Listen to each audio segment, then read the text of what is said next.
now a lot of times we will use the term when, strictly speaking, this person may not have been a self-identified neoconservative. It's just become a pejorative for someone trying to get us in a stupid war. But the neoconservatives themselves, the original group, this was their name. Oh, I know. For themselves. I was there. And you were there. You worked alongside them. I worked for that. I worked for Bill Kristol for 5.5 years. I was a neocon. Yes, it wasn't and they had no... An Episcopalian neocon. But look, they had no problem using the term until everybody started to hate them. And then they went, you can't call us this. But it's like, no, you guys, like, this was your own term that you used for yourself. You can read their own documents in the Project for a New American Century. You read the Clean Break memo. They laid out what they wanted their foreign policy to be. I mean, literally, right, wasn't it, oh God, I can't remember whose quote it was. I know that a bunch of them loved sharing it. But what is it? That every 10 years, we got to throw a small, puny little country up against the wall and show them who's boss.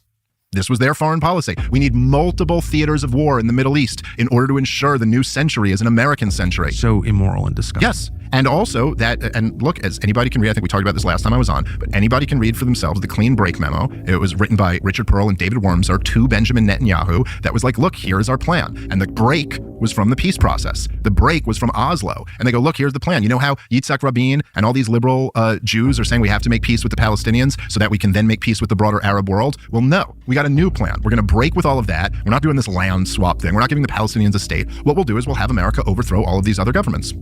That way you never have to make peace with the Palestinians, and you can just enjoy domination over the region. And from my reading of it, it does seem to me that a lot of them believed it. You know, I think a lot of them hubris and, you know, we overthrow Saddam Hussein, democracy will sweep the region, then we'll overthrow Gaddafi, then we'll overthrow the mullahs in Iran, and then the region will be way better. Except every time they actually did it, it resulted in nothing but disaster, which really could have been very easily predicted and was predicted by wiser people than the neocons. But all these years later, you either have to like apologize for your role in this catastrophe or defend your role in this catastrophe and talk about how you still really believe it was the right thing to do. But you can't sit here and say you're not an expert and you're a Jew hater if you say the word neoconservative.